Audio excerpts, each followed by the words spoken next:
Nesse momento, eu vou convidar, então, o Carlos Campetti, para que possa fazer a sua apresentação para todos nós.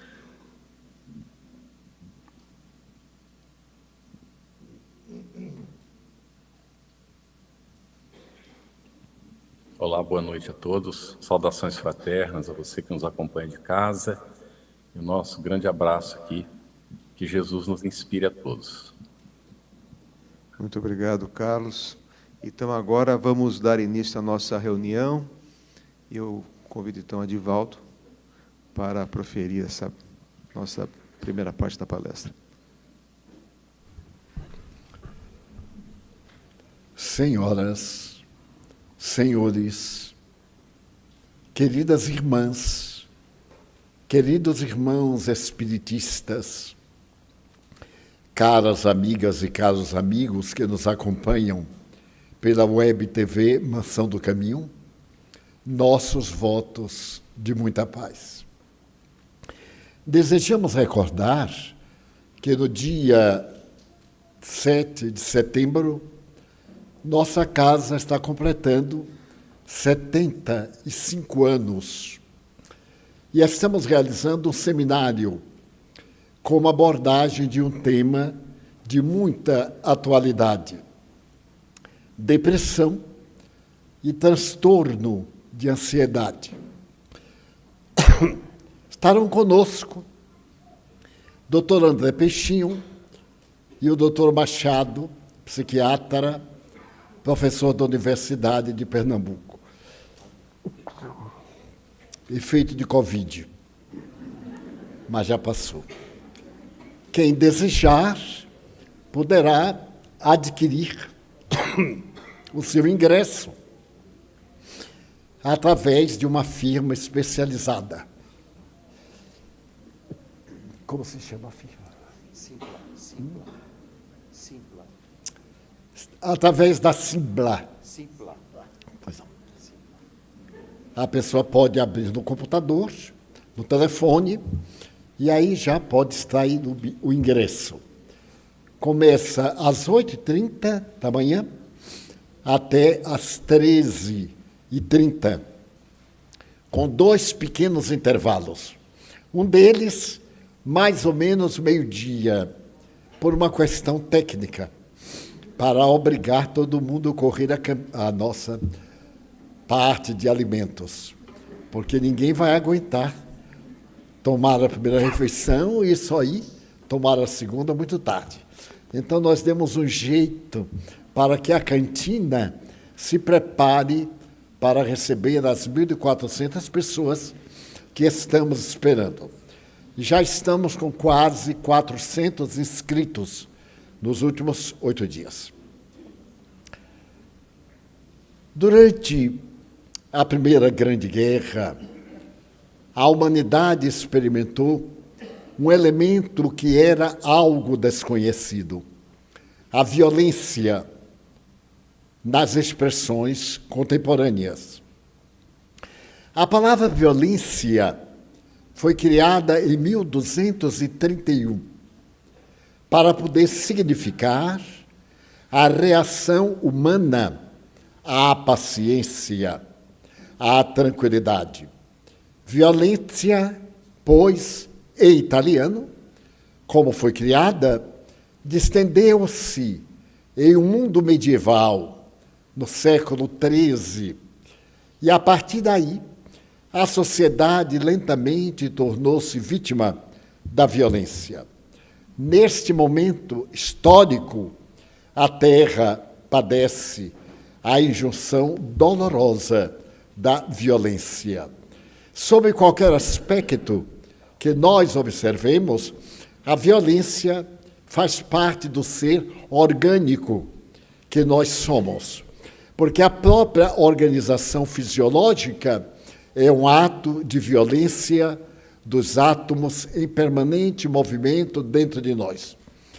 Na Segunda Guerra Mundial, destacou-se entre as muitas vítimas do Holocausto o notável psiquiatra Viktor Frankl, aquele extraordinário pensador austríaco de origem judaica, que foi mandado para campos de concentração.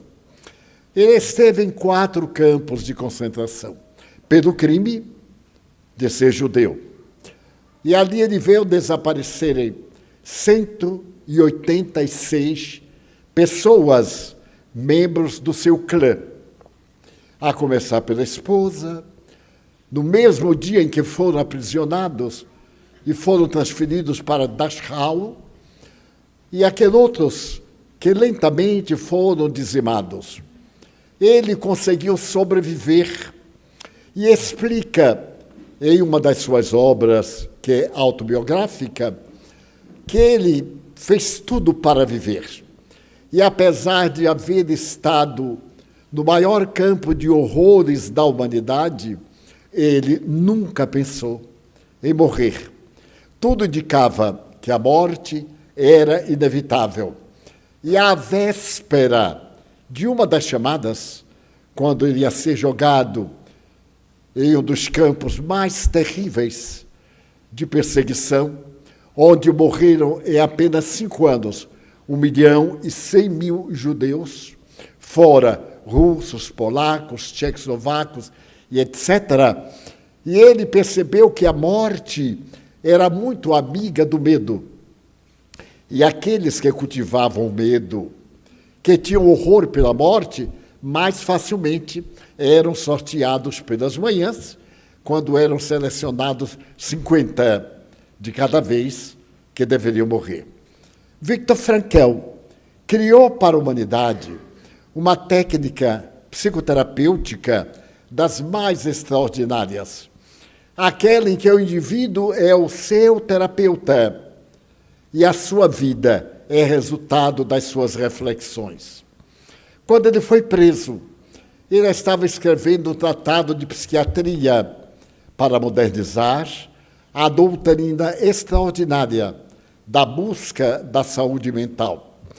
Ele vivia em Viena, casado, e mantinha o seu consultório, que fazia parte da chamada Constituição dos Psiquiatras Judeus de Viena. Antes dele, Freud pertenceu a essa mesma organização. E ele estabeleceu que a melhor maneira para viver é viver com alegria. É considerar a oportunidade da vida como um regalo, na palavra espanhola, um regalo de Deus. Mas não importa que Deus é este, se trata de um Deus teológico, das tradições religiosas, ou simplesmente de um mito que nós aceitamos, como diria mais tarde Carl Gustav Jung, como um arquétipo, uma herança ancestral do nosso inconsciente coletivo. Mas esse Deus, no conceito de Viktor Frankl, é a realidade causal do universo. A sua visão religiosa era a bondade. Quem desejar uma vida feliz, seja feliz com seu próximo. Tudo aquilo que fazemos a outrem, a nós próprios nos fazemos. Porque é através dessa aspiração que tornamos o mundo melhor. Na atualidade, poderíamos colocar isso em termos de filosofia, fazendo a seguinte abordagem: todos aqui somos unânimes que o mundo deveria ser diferente, que nós deveríamos ser mais criaturas humanas, porque nos distinguimos como o momento áureo da criação, graças à inteligência, ao livre-arbítrio, às emoções, aos sentimentos, a esse estado nosso da natureza psicológica. Todos somos unânimes. Mas quando pensamos em mudar o mundo, vemos que é nada mais do que um raciocínio infantil. Nós não conseguimos modificar o outro. Então, modifiquemo-nos. Já que eu não posso tornar melhor a humanidade, eu, humanidade, torno-me melhor. E ele deu um dos maiores exemplos do que aconteceu no campo de concentração, no qual ele foi vilipendiado. experimentou os maiores horrores. E isso aconteceu de uma forma muito peculiar. Todos estavam no campo quando chegou a notícia de que um grande número ia ser transferido para um campo de prisioneiros, que era um campo mais gentil. Não era um campo de extermínio, era só de trabalhos forçados. E ele foi sorteado para transferir-se para esse campo. Estava ele na plataforma da estação, quando se aproximou um senhor de 40 anos, ele estaria com 30, e disse-lhe, com muita dificuldade em alemão, ele era polonês, e era um operário, era descendente de judeus, e estava ali no campo, e necessitava de viver. Ele disse, eu tenho certeza que a minha família ainda vive em Varsóvia, e tenho certeza de que alguns membros esperam por mim. Mas eu tenho que sair deste inferno. E esse é o momento. Você é jovem, você é médico, eles necessitam de psiquiatras. Você está a serviço daqueles mais desesperados. Quero lhe fazer um pedido que não se faz a ninguém. Dê-me o seu lugar no trem, que vai partir dentro de meia hora. E ele teve um choque. Ele disse, mas como? Se eu lhe der o meu lugar no trem, eu estarei lhe dando a minha vida. E o polonês disse, mas é exatamente o que eu estou lhe pedindo. Eu estou pedindo a sua vida. Você agora vai para um campo de sobrevivente. Mas eu tenho certeza que se eu não pegar esta oportunidade, eu irei no próximo, diretamente para a Câmara de Gás. E ele reflexionou. O homem dizia, sou pai, deixei 3 filhos em Varsóvia. Eles esperam por mim. Neste momento, a locomotiva parava na plataforma. Aqueles que haviam sido selecionados estavam separados. E o operário polonês pedia-lhe, dê-me o seu lugar no trem. Quando foi feita a primeira chamada, e o trem anunciou que logo mais partiria, Viktor Frankl pegou o jovem, ou melhor, o senhor de 40 e poucos anos, e o empurrou para dentro da classe. O homem estava salvo. Adentrou-se, sentou-se e olhou a plataforma com os sobreviventes que iriam morrer logo depois em Auschwitz. O homem deu-lhe um adeus inesquecível. E Viktor Frankl fez uma reflexão no Evangelho de Jesus. Ele disse, e aquele que der a sua vida por mim, eu lhe darei em abundância. Sou judeu. Não tenho maior afeição pelo Cristo, mas a sua frase sempre me impressionou. Será que alguém é capaz de dar a sua vida por outra vida? Eu fui capaz. O trem partiu. Eram 10 da manhã. Às 4 da tarde, chegaram notícias no campo que aquele trem foi para um campo mais próximo, 10 quilômetros, e todos foram imediatamente jogados na câmara de gás. Todos foram assassinados. Mas ele sobreviveu. Daquele grupo, ele conseguiu sobreviver. De que forma? Quando já não havia uma forma de escapar, ele passou por um pavilhão dentro do campo de Auschwitz e uma mão agarrou e puxou para dentro do pavilhão. Era uma médica. Essa médica judia tinha uma grande dívida com o pai de Frankl. Porque quando ela estava estudando medicina em Viena, o seu pai passou por dificuldades financeiras e ela teve que interromper a carreira Então, seu pai pediu ao pai de Frankel que o ajudasse a diplomar a sua filha. E o senhor Frankel se encarregou de pagar-lhe todos os estudos e ofereceu-lhe de presente o diploma de médico. Agora, ela estava naquele pavilhão que os alemães temiam, porque era o pavilhão que guardava os portadores de febre tifoide. E eles tinham horror a qualquer tipo de doença, especialmente uma doença infecto-contagiosa. Aquele braço forte trouxe-o, era a diretora do campo, que lhe salvava a vida, porque ela sabia que os alemães jamais entrariam ali para buscar qualquer pessoa, desde que estavam condenados pela doença a morrer naturalmente, conforme vinha acontecendo. Ele sobreviveu. Foi salvo pelos russos. E esse homem se tornou, talvez, uma das personalidades em psiquiatria mais notáveis do século XX e, em consequência, dos séculos por vindouros.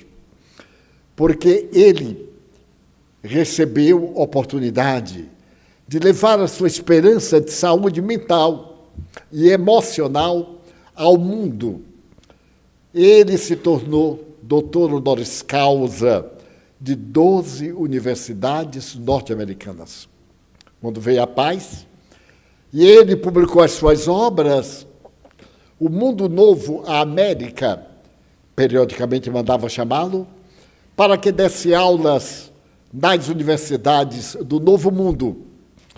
E ele, Jung, Freud e outros trouxeram da velha Europa a visão moderna da psiquiatria, a psiquiatria com alma, a psiquiatria na qual o paciente merece, ele tem direito a uma vida digna, porque o seu é um distúrbio de natureza orgânica. Esse introito para recordar da paciência, porque há 15 anos eu venho mantendo no Jornal à Tarde uma coluna quinzenal. Eu não sou escritor, muito menos periodista, mas há 15 anos o diretor do Jornal à Tarde, na época o maior periódico do Norte e Nordeste do Brasil, para que aquele jornal me desse a oportunidade de falar sobre espiritismo para os seus leitores. O jornal era de orientação católica, muito severa essa orientação. Não publicava nada que fosse de natureza espírita. Mas a vida é curiosa, vai mudando, alteram-se as pessoas, alternam-se as ideias. E agora, naquele tempo, estava com uma direção que desejava ampliar as possibilidades do jornal a quaisquer cultos. E eu expliquei ao senhor diretor que eu não sabia escrever. Nunca havia escrito nada. Psicografava os livros, mas eles não eram de minha procedência psíquica, porque eu os psicografava em estado de transe. As ideias que ali estavam não eram minhas. Naquela época, eu estava com os 130 livros publicados. E preferi não aceitar. Mas ele foi tão gentil que eu fiquei numa situação embaraçosa. Ter uma coluna do jornal mais lido no estado da Bahia e talvez no Nordeste, para falar sobre o ideal de libertação da criatura humana. E não aceitar por timidez, por ignorância, não era muito válido. Então eu lhe expliquei que iria tentar fazer alguns artiguetes e que os diretores fariam correção, publicavam ou não, e pedi aos espíritos para me ajudarem. Da forma que eu escrevo, com muita rapidez no estado de transe, seria factível que na hora de escrever determinados artigos eu fosse inspirado. Mas não é exatamente assim, porque raramente eu fui inspirado para escrever esses artigos nesses 15 anos. E há 2 dias alguém me telefonou falando sobre a fome de alimentos, a fome da nossa estatística aparvalhante. O Brasil, neste momento, segundo estatística, tem 32 milhões de pessoas que passam fome, que não comem, mas que não comem nada. Estão na dieta da morte. Não é a dieta de contrabalançar calorias e etc. É fome mesmo. E como nós aqui somos um exemplo, porque nós atendemos a 500 famílias esfaimadas, que desmaiam aí na porta, que desmaiam na hora que vem buscar o alimento. Então, nós vimos que a estatística não ficava aí, ia ali. No Brasil, neste momento, existem 62 milhões, numa população de 240 milhões, de pessoas que não têm uma alimentação própria, condigna, para sobreviver com aquilo que lhe é indispensável. E então me pediu para fazer um artigo sobre essa questão. E eu me lembrei que por volta de 1931 e 32, o mundo ficou estarrecido quando Joseph Stalin, da Rússia, decretou a fome. Fome decretada pelas razões políticas. E exatamente contra o pequeno país, que é um enclave na Rússia contemporânea. O mesmo país que foi atacado pelo senhor Putin e que, nesse momento, está sob uma guerra terrível, mas ainda não definida.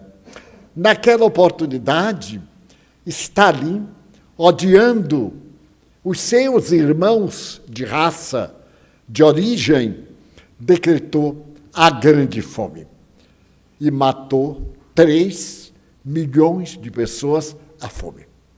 Todas as fronteiras do país foram cercadas por tanques e tropas.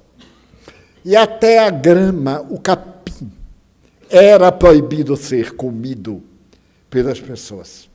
Nos 2 anos, morreram esses indivíduos. E a história está sintetizada em uma obra chamada A Grande Fome. E, casualmente, eu tinha lido o livro há alguns anos. Eu lembrei-me desta fome imposta pela desgraça de uma má política.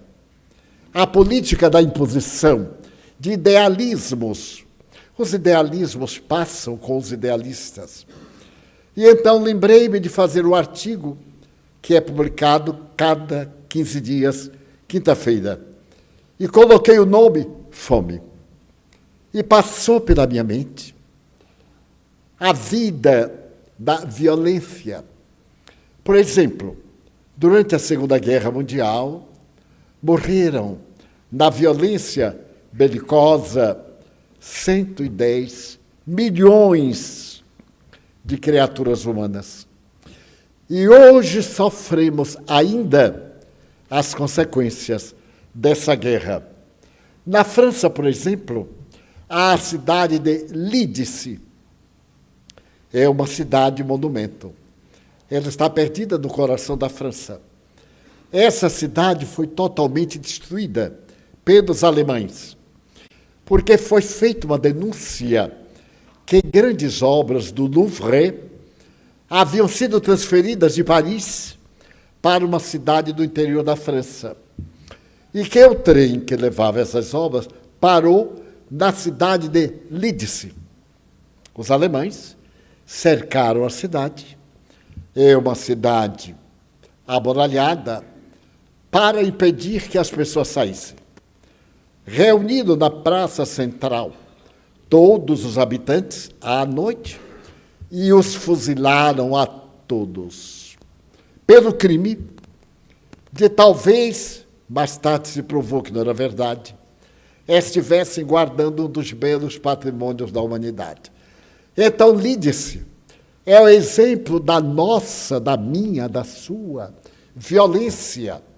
Aparentemente, somos pessoas calmas, até que não tocam em nosso egoísmo. Mas há uma floresta na Tchecoslováquia chamada Katyn. Nas florestas de Katyn, os russos mataram 15 mil militares tchecos. E há no Museu do Louvre uma tela denominada Os Pestosos de Jaffa. Jaffa é uma região oriental. Durante o período de Napoleão Bonaparte, eram 3 mil, nada.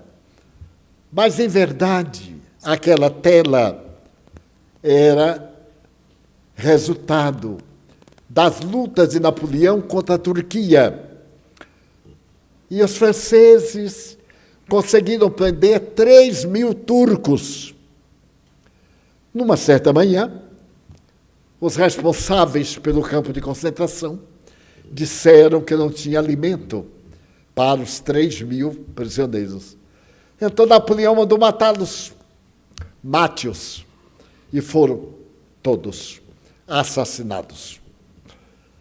Na história recente do Oriente, nós encontramos um país com apenas 6 milhões de habitantes. E o regime comunista colocado no país matou em 2 anos 3 milhões de pessoas, pelo fato de não aceitarem o comunismo e praticamente realizaram um genocídio em que ninguém quase viveu. A estatística é aparvalhante do nosso espírito de violência. E então eu me lembro de Nelson Mandela, negro, vítima da perseguição da África do Sul. Ele atendeu aos seus irmãos do bairro central de Joanesburgo. Havia 1 milhão de africâncias no coração da cidade capital, uma das 3 capitais da África do Sul. E foi preso. Ele esteve 20 anos em um cárcere, mais 7 anos em uma prisão solitária. 7 anos. Era proibido falar com ele. O alimento era chegado e empurrado por debaixo da porta. E ele, para não enlouquecer, ficava contando passos dentro de uma cela de 6 metros por 5, menor do que esse palco. E Nelson Mandela sobreviveu. Sobreviveu porque ele disse: ou eu odeio os brancos, ou os brancos matam-me, através do ódio que eu vou cultivar. E como os africanos têm como esporte determinado tipo, ele começou a sonhar que no dia que saísse, ele ia estimular os africanos, os negros, a jogarem para atraírem a afetividade dos brancos. E ele conseguiu ser posto em liberdade, graças a um outro africano, que foi o Prêmio Nobel da Paz, um sacerdote, e que pediu ao mundo para se voltar contra o país que matava a pessoa porque tinha pele escura, apenas por isso. E quando se tornou presidente da República, Nelson Mandela estava num restaurante com a sua elite, e algo adiante estava um senhor almoçando. E alguém chegou a Mandela e disse: note, aquele senhor está trêmulo. Note como ele está almoçando. O que será que está ocorrendo nele? Mandela olhou e disse: aquele era o meu carcereiro. Muitas vezes eu pedi água e ele me deu urina. Fez de tudo para me matar. Agora eu sou presidente da República e posso fazer com ele o que eu quiser. ele está com medo de eu descontar os 7 anos de crueldade que ele fez comigo. Mas eu não sou assim. Chamem-no para que ele venha almoçar conosco. O homem foi chamado, ficou estarrecido. Como era possível que ele o perdoasse? Sentou-se, alimentou-se, agradeceu, e Nelson sorriu e disse: a única forma de salvar o mundo é salvar as pessoas violentas, que na raiz são muito covardes. Poderíamos alongar-nos nessa questão da violência. Porém, a violência pior é a violência surda, covarde, cruel, maledicente, caluniadora. Esta violência que não tem coragem de enfrentar a violência e que destrói nossos sentimentos, que destrói a humanidade, as suas obras de serviço, porque esse violento é sumamente covarde e tem as qualidades inferiores. A inveja nele predomina no seu egoísmo. Como ele acha que eu sou feliz, ele me odeia, quando poderia ser feliz comigo.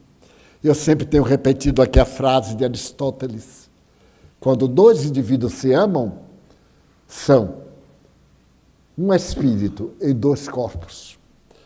Para conclamar ao amor em uma instituição como a nossa, que nós temos 300 e poucos voluntários, que é internacional, completa 75 anos. A nossa sobrevivência, atendendo a milhares de pessoas vítimas da violência covarde dos governos terrestres. Porque disse com muita propriedade Albert Schweitzer, Prêmio Nobel da Paz, que no mundo com tantos alimentos, quando alguém morre à fome, nós deveríamos ter vergonha, constrangimento de viver nele.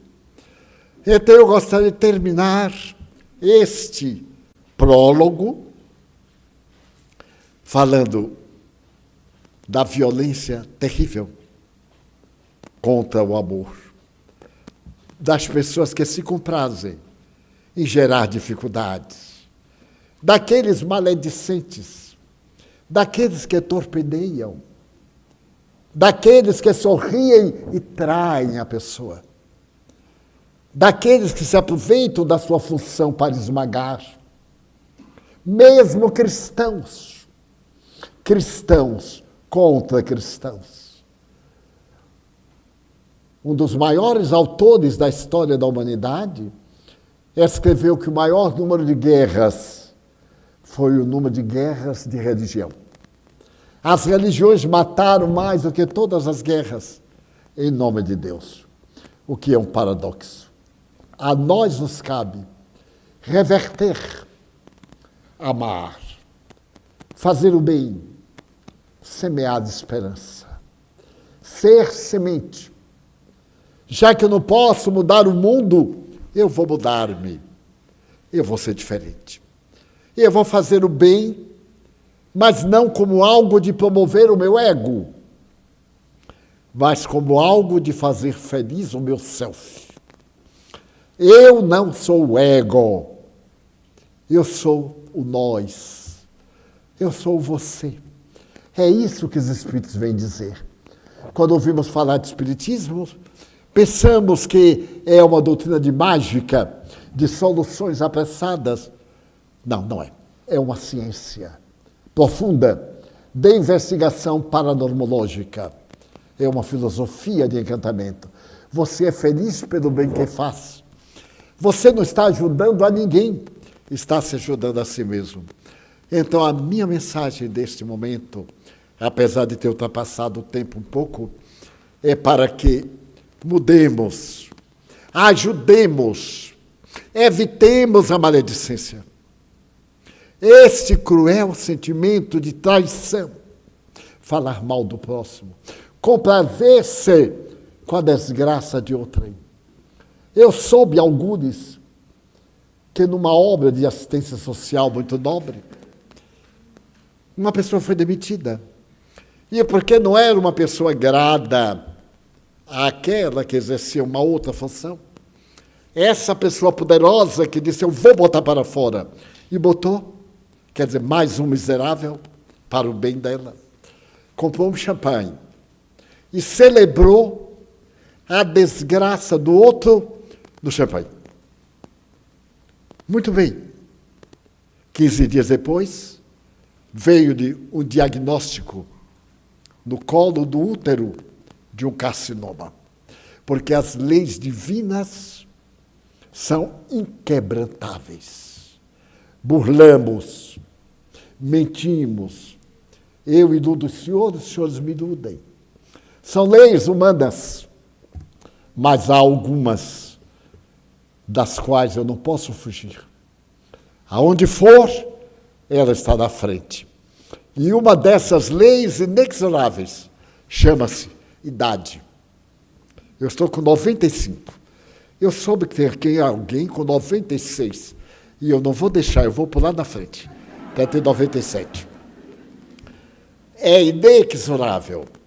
Eu tenho ouvido os velhos sempre dizendo assim, mas eu não era assim. Não era. É. Porque ficou velho. Tem que pagar um tributo do desgaste orgânico. A velha máquina. Essa máquina notável que se chama vida. E em amor à vida, façamos o bem. Passemos agora à outra parte. Antes de nós darmos, então, seguimento à nossa programação da noite, eu queria fazer um esclarecimento a respeito do seminário. Nós temos recebido muitas perguntas a respeito da inscrição para aquelas pessoas que não são, digamos, de Salvador e que não vão assistir presencialmente, de outros países, de outros estados. Nós vamos abrir 15 dias antes do seminário a inscrição para através do Espiritismo Play, né? Então, a pessoa vai se inscrever na programação do Espiritismo Play e vai poder assistir o seminário remotamente, não na forma presencial, que nem está sendo feita as inscrições no Simpla. Aqueles que já são sócios do Espiritismo Play, já está garantido, né, a assistência pela plataforma do Espiritismo Play. Então, espero ter sido bem claro. Se tiver alguma dúvida, eu posso, no final da reunião, esclarecer com mais detalhes. Então, nós vamos começar agora com o nosso irmão, Carlos Campetti, a primeira pergunta da noite.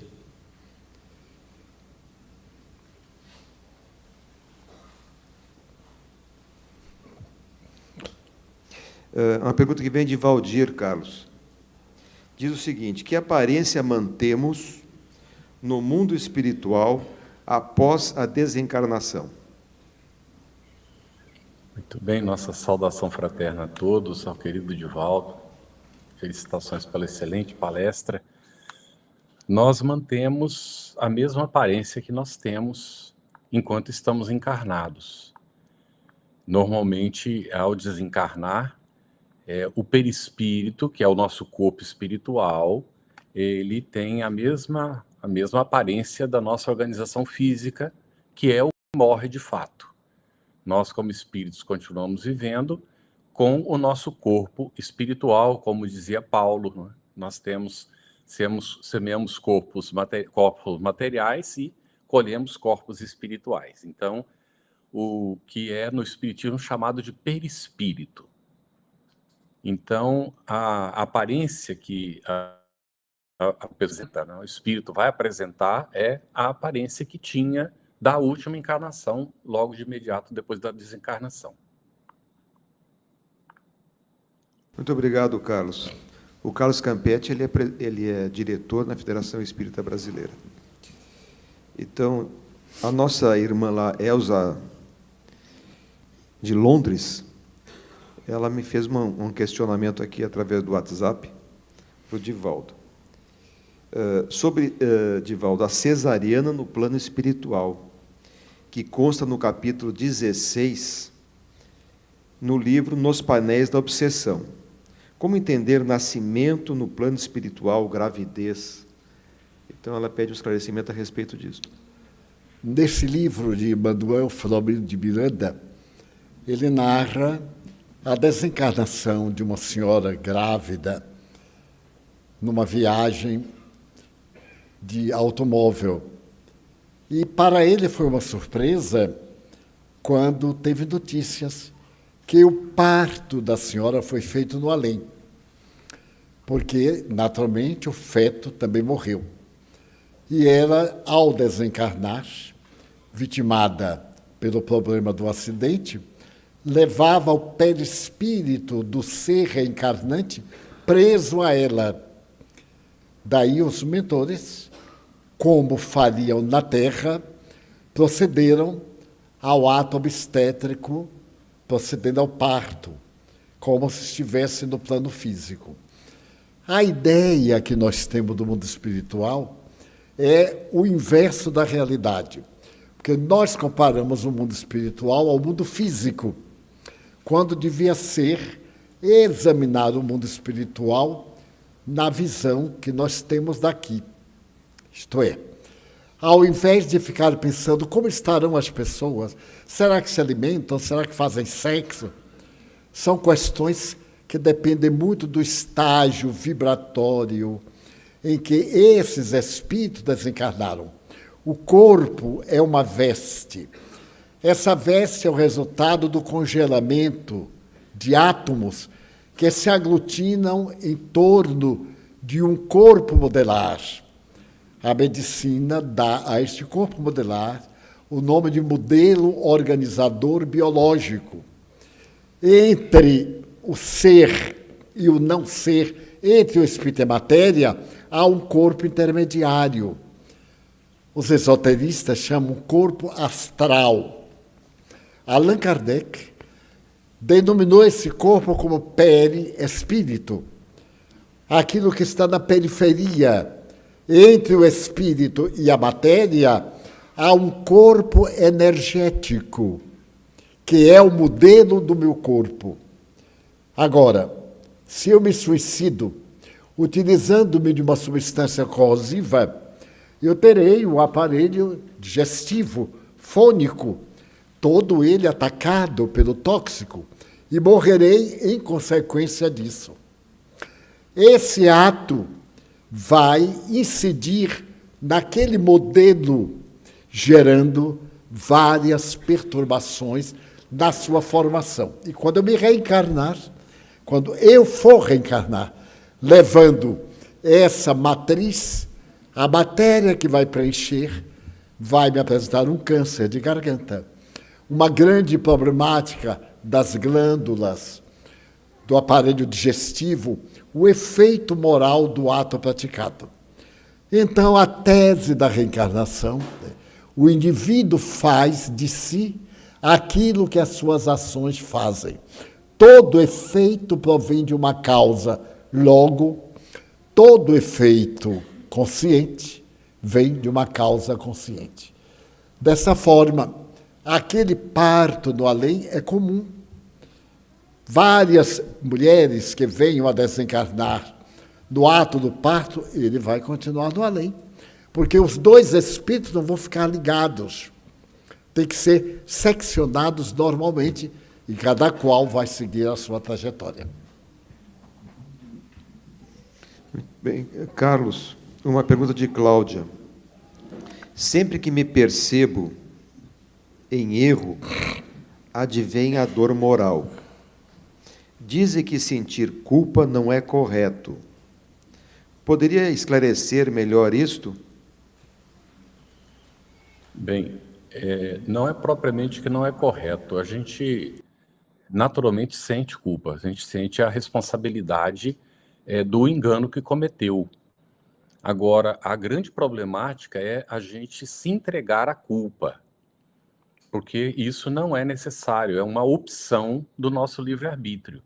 Nós podemos, ao reconhecer que nos equivocamos, tomar a decisão de reparar o engano, se é possível de imediato, porque às vezes a própria pessoa que a gente prejudicou ou causou algum dano à pessoa não está em condições de entender que nós queremos reparar. E aí a necessidade da paciência, de esperar a oportunidade, mas essa predisposição de reparação nos coloca numa situação de nos libertar da culpa, porque a culpa nos leva, quando nós mergulhamos nela, a um estado de autocomiseração, nos leva a um estado de autopiedade, de nos considerarmos incapazes de resolver e ficamos dependentes de outros para nos ajudar a resolver. Esse processo foi muito utilizado no passado por religiões que dominavam os seus fiéis através da culpa. Então, hoje, o Espiritismo deixa muito claro que nós não temos necessidade de nos entregar à culpa de forma nenhuma. Nós temos a capacidade de reparar os nossos enganos, de corrigir aquilo que nós fizemos de equivocado, mas até para isso é preciso paciência, perseverança e, às vezes, aguardar. Ou nós não estamos preparados ainda para fazer a devida reparação, às vezes, aqueles implicados, outros na situação, também podem não estar preparados para entender que nós queremos fazer a reparação. Mas isso vai se dar naturalmente, no momento apropriado, e a reparação será possível se nós temos a boa vontade, o desejo de ajustar. Enquanto isso, uma vez que percebemos que cometemos um engano, vamos buscar, então, utilizar os nossos potenciais, a nossa capacidade para fazer o bem, inclusive a outras pessoas, e não necessariamente aqueles implicados na situação que nos levou a sentir culpa. Porque esse fato de fazer o bem ao próximo faz uma espécie de balanço e nós nos sentimos melhores conosco mesmo. Inclusive por constatar, perceber e confirmar para nós mesmos que nós somos capazes de fazer o bem. Cometemos algum engano, mas nós estamos capacitados a fazer o bem. E não que nos entregar a culpa, porque a culpa nos paralisa e dificulta a nossa marcha para adiante. É esse o sentido que nós entendemos, né? Por isso é que, às vezes, as pessoas comentam que não é correto se entregar a culpa, mas a gente também precisa ter compreensão em relação a nós mesmos e autoaceitação, porque uma vez que a gente percebe que cometeu engano, naturalmente a gente sente, num primeiro momento, culpa. Daí é preciso trabalhar isso para que ela não se torne um problema para nós. Muito obrigado, Campete. O Divaldo, Claudimara pergunta, pode nos explicar o que é déjà vu? Déjà vu é uma construção francesa usada na psicologia. O já visto, déjà vu, déjà senti, aquilo que nós sentimos, aquilo que nós escutamos. São propostas psicológicas. Esse déjà vu, por exemplo, nós encontramos uma pessoa e dizemos, meu Deus, eu tenho certeza que conheço. Não me lembro de onde, nem de quando. E ao nos aproximarmos e conversarmos, há uma identificação. É uma das probabilidades que levam à reencarnação. Então, quando os franceses criaram esse conjunto de palavras para a psicologia, o déjà vu, o Espiritismo veio dizer que esse déjà vu é uma memória do inconsciente profundo. É, portanto, um caso de memória espiritual, porque não está na matéria. Das crianças que lembram que viveram antes, daqueles que identificam seres que são realizados. Na universidade americana, dirigida pelo Dr. Johnny Tucker, ele tem 20 mil casos de estudos sobre a reencarnação na Universidade da Virgínia e tem dado continuidade às pesquisas científicas daquelas crianças que lembravam de terem vivido antes. Ainda hoje, nós encontramos crianças, e ontem me narraram a história de uma criança impressionante, que se lembram de fatos, de dados, e confirmam a realidade desse déjà vu. Dessa maneira, nós temos um dos caminhos para averiguar a reencarnação. Então, é o déjà vu, o já visto, o já conhecido, o já ouvido. Obrigado, Divaldo. Campetti, Eliane pergunta o seguinte: ela é portadora de um mal cardíaco e está com muito medo de morrer. Como posso encontrar coragem e aceitação?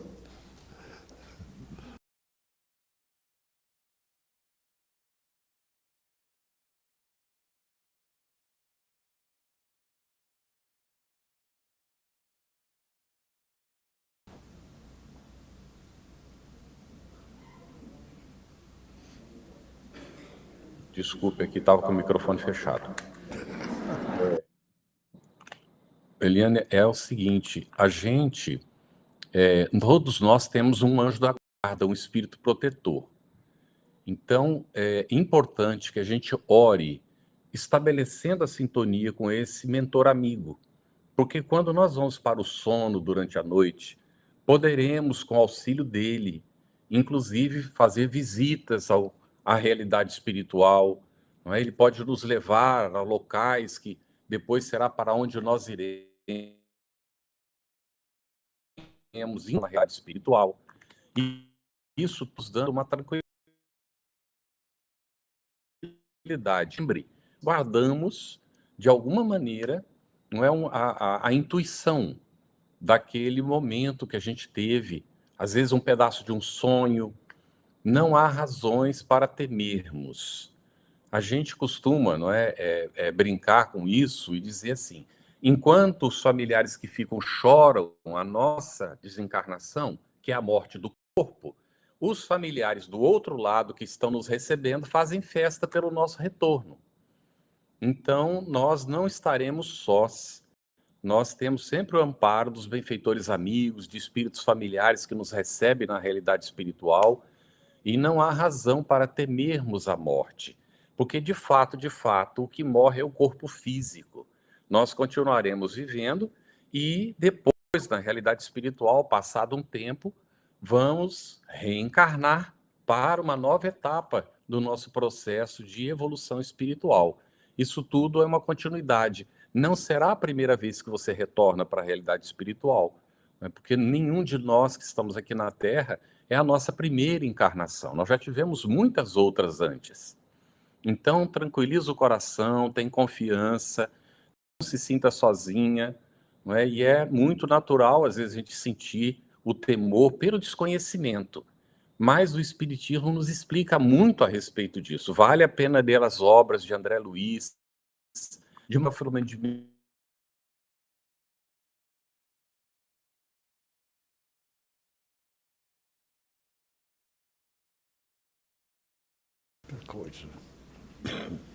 Eu vou adiantar, então, para fazer uma pergunta para o Divaldo, enquanto lá a internet do Campetti retorna.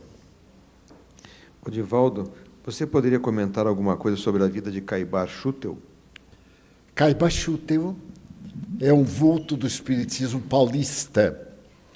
Ele nasceu na cidade de Matão, bem próxima a Araraquara, uns 15 quilômetros. Tornou-se espírita e é considerado um dos maiores pioneiros da divulgação do espiritismo no Brasil. Ele criou um jornal que chama O Clarim. E tempos depois, quando ele entrou em contato com a cultura europeia, ele criou a Revista Internacional de Espiritismo, que até hoje, tanto o Clarim como a Revista Internacional estão ao nosso alcance. A obra que ele realizou na cidade de Matão é impressionante. Ele se dedicou principalmente à pobreza. Daí o nome do Centro Espírita era Amantes da Pobreza. E foi o pioneiro do espiritismo no rádio. Um domingo especial, em 1932, ele conseguiu permissão para ler uma mensagem numa rádio de Araraquara. E foi de Matão, abrindo espaço para aquilo que Jesus havia dito: a minha mensagem entrará pelos telhados. Na época, a antena ficava sempre no telhado e a mensagem entrava desta forma. Hoje, ela entra em 360 graus. E então Caiba criou uma editora que até hoje funciona, publica muitos livros excelentes e tem um grande museu em memória do seu trabalho. Foi casado, não teve filhos e deixou uma herança espiritual muito grande. Escreveu várias obras, principalmente interpretando o Evangelho de Jesus e procurando demonstrar que espiritismo e cristianismo são elementos da mesma realidade, com palavras diferentes. Campetti já está em condições? Sim, parece que agora voltou, né? Então vamos lá. A pergunta que vem aqui do nosso público diz o seguinte: em que condição se diz que o espírito não retrograda? Se somos criados simples e ignorantes, e ao longo de nossa caminhada vamos acumulando débitos de toda ordem. Então, ela queria uma explicação a respeito desse conceito de que o espírito não retrograda. Bem, passando pelas experiências, criados simples e ignorantes, nós somos submetidos a provas, recebemos tarefas, missões que nós precisamos cumprir, e isso vai nos fazendo com que nós desenvolvamos as nossas capacidades, até chegar à condição de ter, então, a razão de desenvolver a nossa capacidade de decisão com a aquisição do livre-arbítrio, e com isso nasce a nossa responsabilidade. Então, a partir daí, nós somos responsáveis. Não nos falta nunca o amparo espiritual e a orientação do que nós precisamos fazer. A lei divina está inscrita na nossa consciência, desde o princípio. Então, no Livro dos Espíritos, na terceira parte, há a pergunta do que é o mal. O mal é o afastamento da lei divina. E o que é o bem? O bem é o cumprimento, é o respeito à lei divina. Então, não é Deus que cria o mal. Quem cria o mal somos nós quando desrespeitamos a lei divina. Então, quando o espírito se equivoca, ele está assumindo, então, um compromisso, o que nós chamamos de um débito. Vai precisar reparar aquele engano, porque submetido à prova ou recebendo a tarefa, não soube cumprir ou não quis cumprir, se rebelou e, então, cometeu o engano. Isso não significa retrocesso. Na hora de adquirir, né, as condições, tudo ele vai, então, se recusar no cumprimento da prova daquilo que foi recebido como tarefa a ser cumprida. Outros cumprem bem a tarefa. E esse mesmo espírito, em outro momento, vai cumprir bem a tarefa. Então, é uma questão de escolha do nosso livre-arbítrio. Agora, o indivíduo, às vezes, ele passa período sem cometer enganos. E, aparentemente, ele tem uma certa evolução. No entanto, ao passar a prova, ele vai e falha na prova.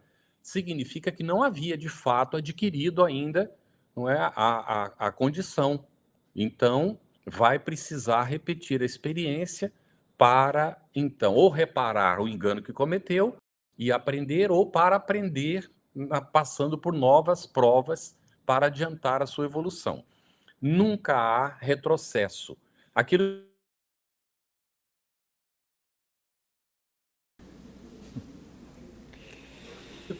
vai avançando. Parece que se paralisou de novo. Paralisou outra vez? Bom, voltou, né? Então, é isso. A questão de não retrogradar, não voltar para trás, é da própria lei divina. Aquilo que está adquirido está incorporado, não se perde mais. Então, quando o indivíduo comete um engano e pareceria que era um indivíduo bom, que fazia... É porque ainda não tinha tido a oportunidade que se apresentou e ele, de fato, caiu naquela situação, vai ter que reparar aquele engano que cometeu e seguir avante. Muito obrigado, Carlos. Nós sabemos que você tem um compromisso daqui a pouco. Então, vamos dar por encerrada a nossa reunião da noite e eu vou convidar você, então, a que faça a sua despedida de todos nós. Uma satisfação muito grande, agradecimentos pelo convite fraterno, uma satisfação estar com todos vocês, e fica aqui o nosso abraço muito carinhoso a todos vocês, parabéns pela organização, e que Jesus, o Divino Mestre, nos ampare e inspire sempre. Muito obrigado. Muito obrigado, Carlos Campetti. Então, nós vamos agora para a próxima parte da nossa reunião, que seria os passes, mas antes disso eu quero agradecer ao Bruno, que está aí na tela, que é o nosso tradutor de Libras, a equipe da Mansão do Caminho, a professora Solange, que está aqui conosco, ao Divaldo Franco, a todos vocês que presencialmente estão presentes na nossa reunião, e aqueles que nos assistem também pela TV Web Mansão do Caminho, ou pelos canais aí do YouTube e pelo Instagram, e também Facebook. Então, eu agradeço muito. Agora eu vou solicitar a Divaldo que nos conduza na parte final da nossa reunião da noite. Muito agradecido a todos. Nesta etapa, passaremos ao Espiritismo praticado, a transmissão da bioenergia através dos passes. Apesar do cansaço natural, tentemos serenar-nos, pedindo aos bons espíritos que nos ajudem e aos companheiros que trabalham na mediunidade para que tomem os seus lugares para a aplicação dos passes. Senhor Jesus, desejamos pedir-te por nós próprios, pelas nossas imensas necessidades, pedir-te compaixão, misericórdia para aqueles que sofrem, especialmente para os que foram vítimas do suicídio, incorrendo num dos mais graves atentados contra a vida.